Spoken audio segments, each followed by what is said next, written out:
ముందుగా మన యోగ మిత్రులు రామచంద్రప్ప గారు, అలాగే ఇక్కడ ఎప్పుడు మనతో కూడా ఉండే జానీ, వీళ్ళిద్దరూ మనకి భౌతికంగా దూరం అయ్యారు. మాస్టర్ గారి వెలుగులో వాళ్ళు లీనమై హాయిగా ఆనందంగా ఉండాలని మనస్ఫూర్తిగా కోరుకున్నాను.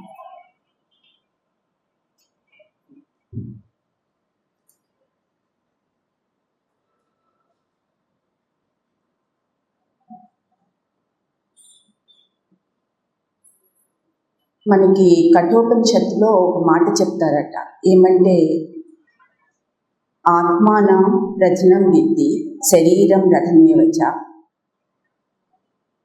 బుద్ధింతు అంటే మనం ఎప్పుడు వినేదే. దాని అర్థం ఏంటంటే ఆత్మ అనే వాడు శరీరం అనే రథాన్ని ఎక్కి బుద్ధి అనే సారథిని ఇదిగా చేసుకుని మనస్సు అనే పగ్గాలు, అంటే మనస్సు అనే పగ్గాలు కంట్రోల్లో పెట్టుకుంటే ఆ రథకుడు అప్పుడు అది బాగా వెళ్తుంది. ఆ మనసు వెళ్ళే మార్గమే మన గమ్యం అన్నది మనకి దాంట్లో చెప్పబడుతుంది. దాని అర్థం మనం తెలుసుకుంటే అంతవరకు అర్థమైంది నాకు. అంటే ఏంటంటే వీటన్నింటి యొక్క సమన్వయంగా మనం ఉన్నాము. అంటే బిట్స్గా ఉన్నట్టుగా ఉన్న ఈ ప్రాసెస్ అంతా నడిచేది ఒకే ఒక మార్గాన్ని చేరుకోవడానికి, ఆ మార్గం సుగమంగా ఉండాలి అని. ఇంకొక దాంట్లో ఏమని ఉంటుందంటే మనకి శివుడు పార్వతీదేవికి చెప్పారట, ఆయన గురించి ఆమె చాలా తపస్సు చేస్తూ నిరాహారంగా చేస్తోందంట. అప్పుడు అది గమనించి శివుడు అన్నాడంట, నువ్వు ఎవరిని చేరాలనుకున్నావో దాన్ని చేరాలంటే కూడా నీకు శరీరం అనేది చాలా ముఖ్యం.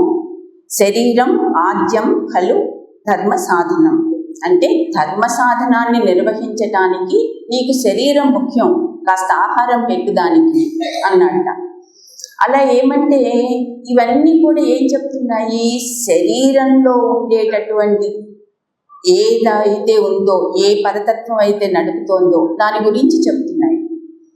ఇదంతా కొంచెం నేను ఎందుకు చెప్తున్నానంటే, ఇంత భిన్నంగా ఉన్న తర్వాత మళ్ళీ ఇంకొక మాట తాతగారు ఎప్పుడు చెప్పేవాళ్ళు, అది కూడా చెప్పి మనకి యోగం ఏం చెప్తుందో చెప్తాను.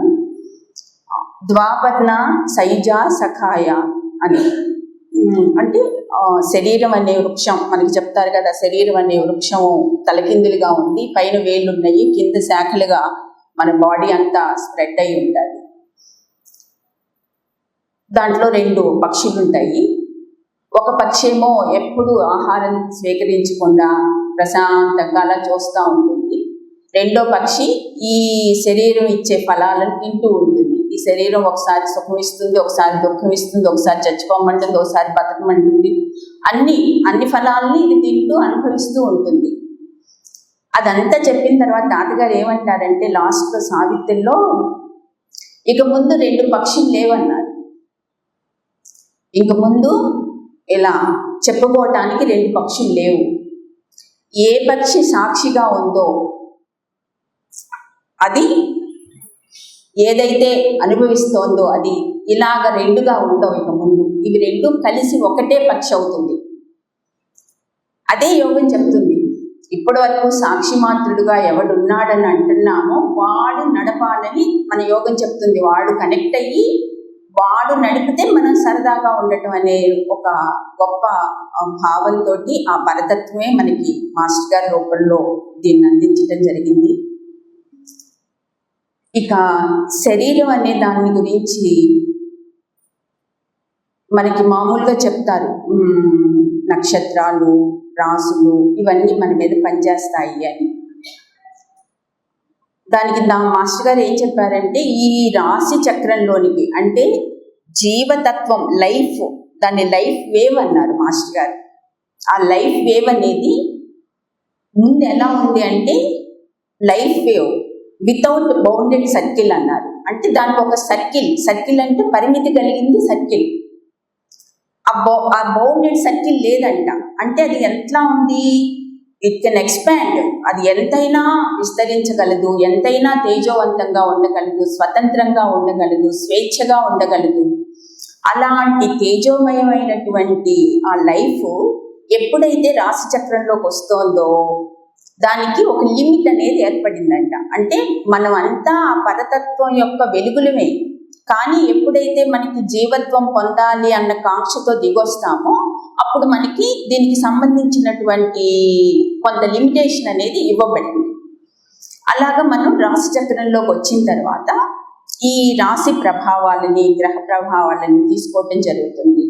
అవి మన మీద ఎలా పనిచేస్తాయి అన్న దానికి ఏం చెప్పారంటే, మనకి కపాలం నుంచి కుండలిని వరకు, అంటే ఈ కింద బేస్ వరకు ఒక 7 టైర్స్ ఉంటాయి అన్నారు. టైర్స్ అంటే టైర్ అంటే రౌండ్గానే ఉంటుంది అట్లా అన్నమాట. అలా 7 టైర్స్ ద్వారా మనకి గ్రహ ప్రభావాలు ఇవి అందుతాయని చెప్పారు.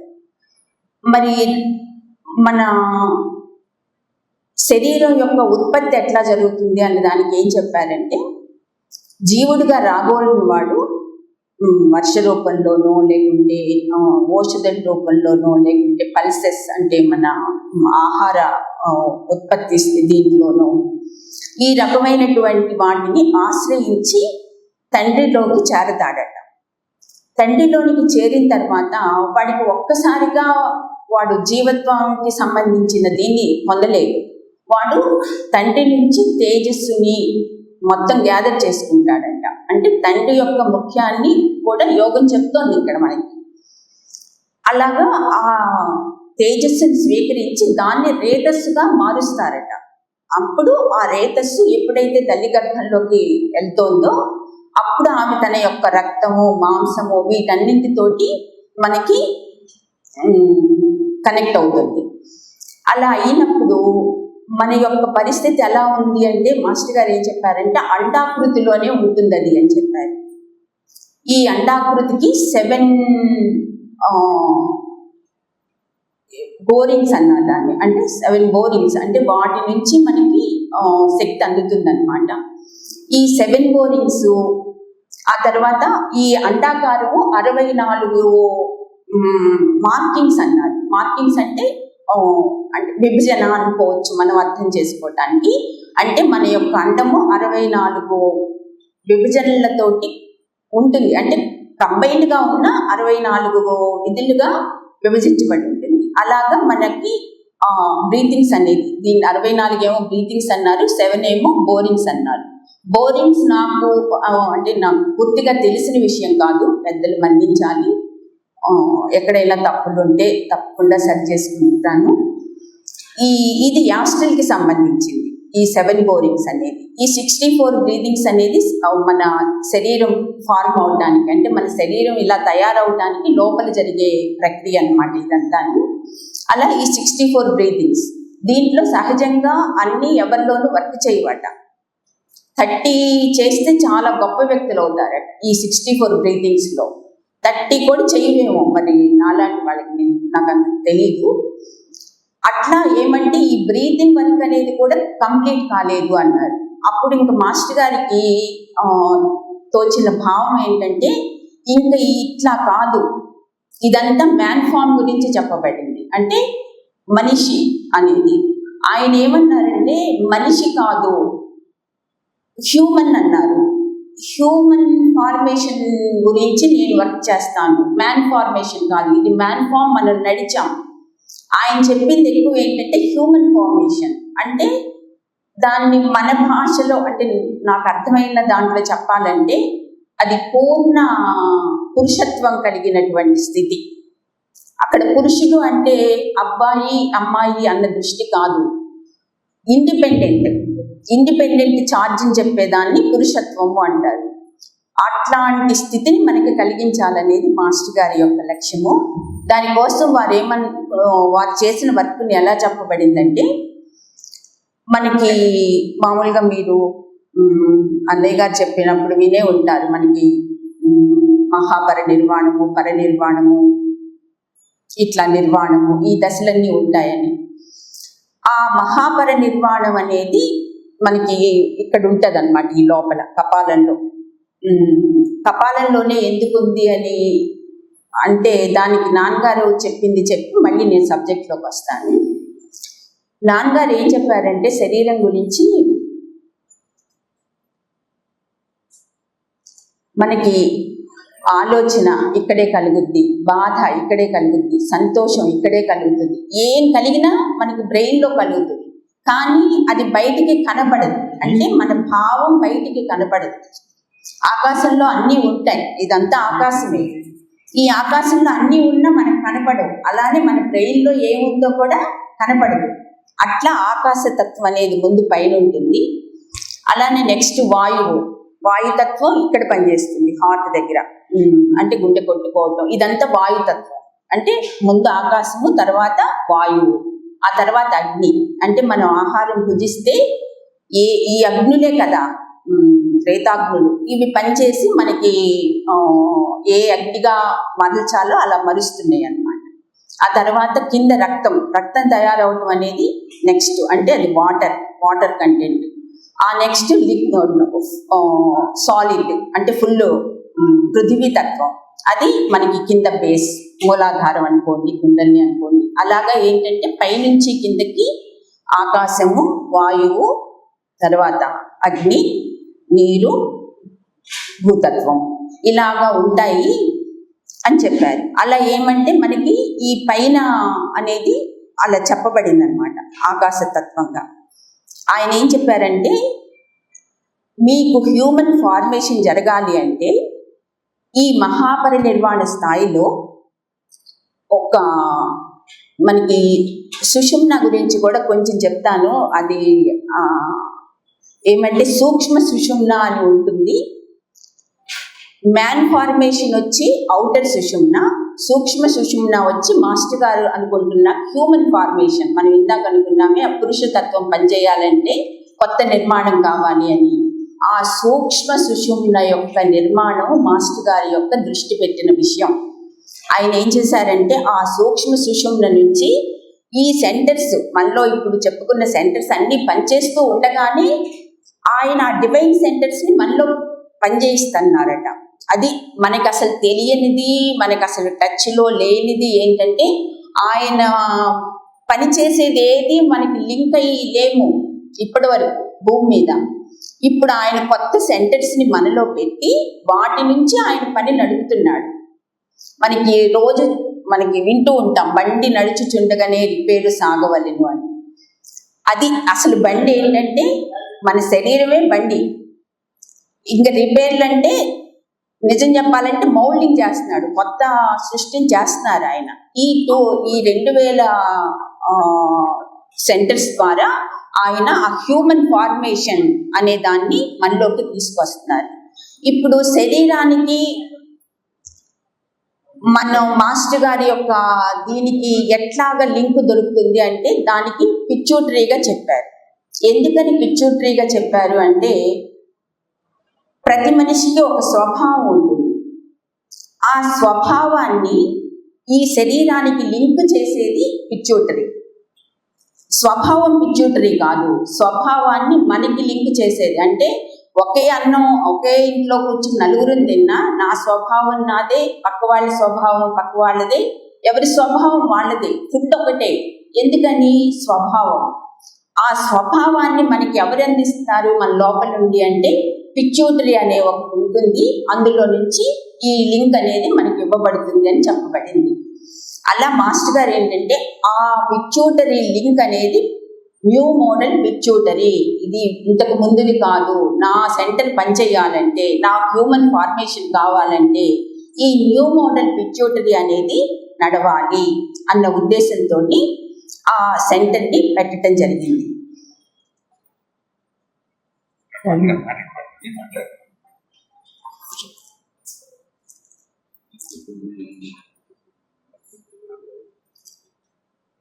ఇక ఇంతటి శరీరాన్ని గురించి మనం తెలుసుకోవాలంటే మనకి ఎంత సౌలభ్యంగా తెలిస్తే అంత హాయిగా ఉంటుంది శరీరం గురించి. దానికి మనకి ప్రాణ ట్రీట్, యోగా టీచ్ అని ఇవ్వబడింది.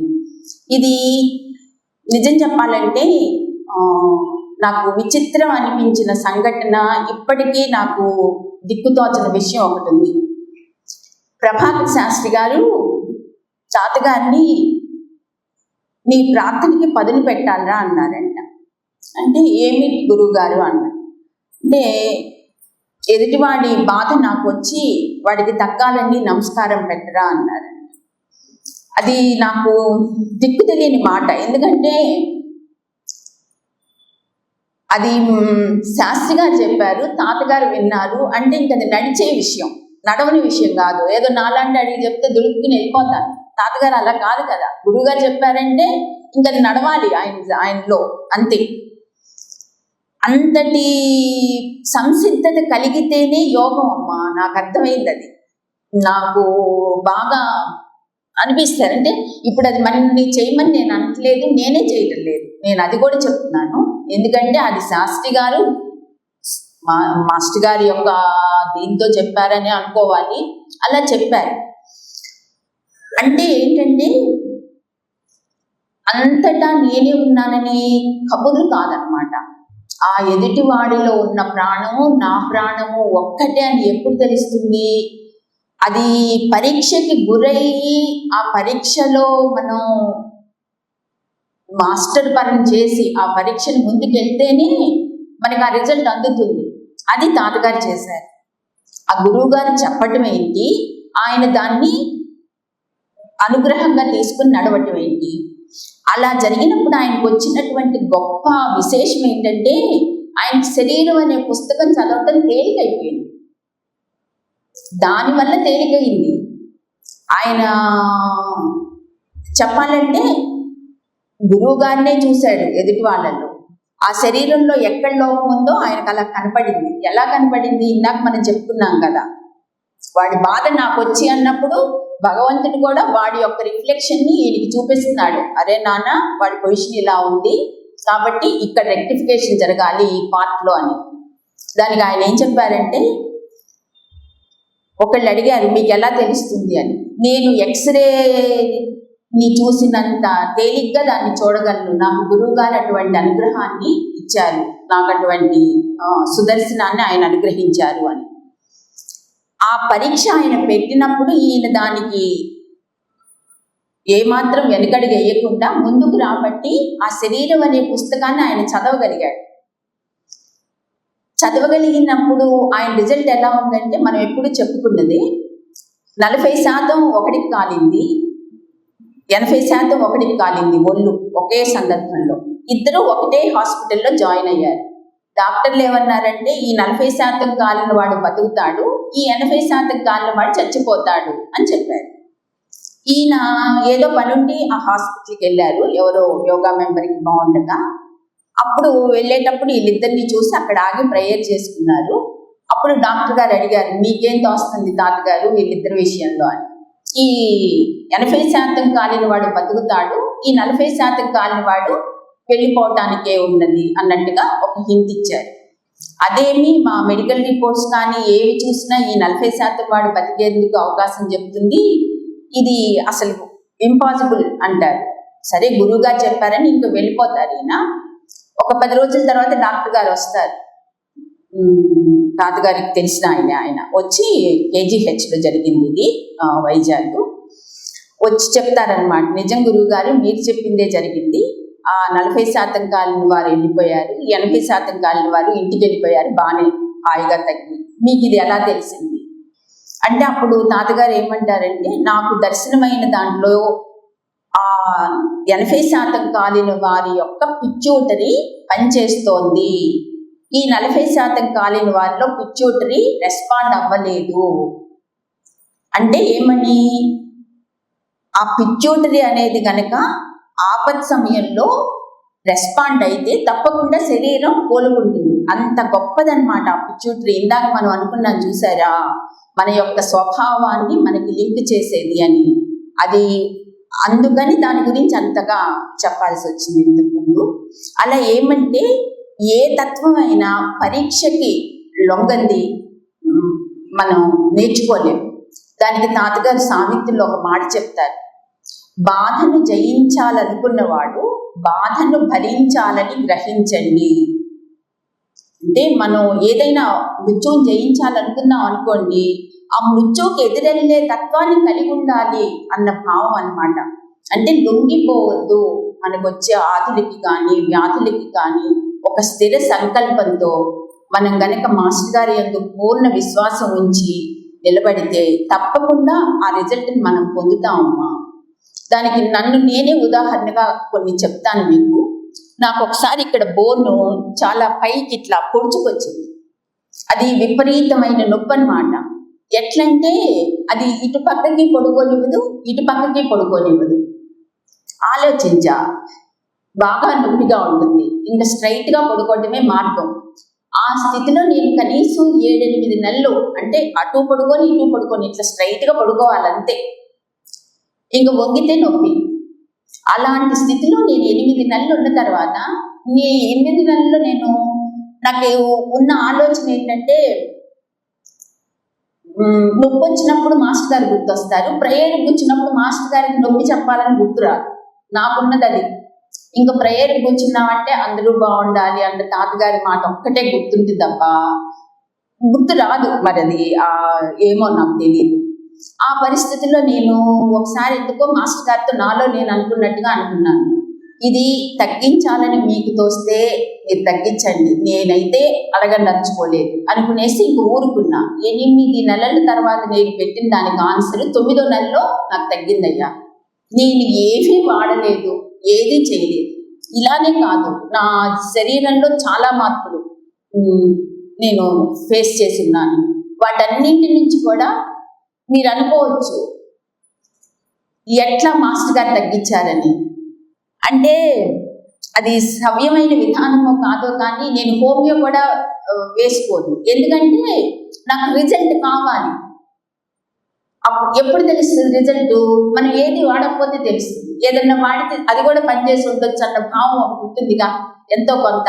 ఏమో ఇది నాకు తోచింది, అందరినీ చెప్పమని నేను అనను, నాకు తోచింది నేను ఇప్పుడు నా పరిస్థితిలో ఉన్నదే చెప్తున్నాను. ఇది అందరికీ అని కూడా నేను అనను, ఎందుకంటే నాకు తెలియని విషయాలు ఇవన్నీ. నేను ప్రస్తుతం ఉన్న స్థితికి సంబంధించి చెప్తున్నాను.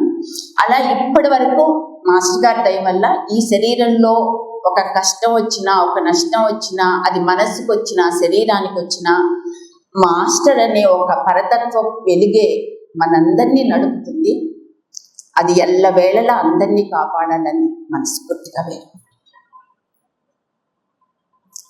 శ్రీవి కరుణా కటాక్షములు రక్షించును సదా తన్మయం వై వర్ధిల్లెడు భక్తియున్నయడ నిత్యానందమారోగ్యమాహావుట్టించెడు ప్రజ్ఞ ఈ త్రయము లభ్యం వౌను తార్కాణ నేనే వేటికి మీరలిందరును దీనించక్క గుర్తింపరో. ప్రభాకర్ శాస్త్రి గారికి, తాతగారికి.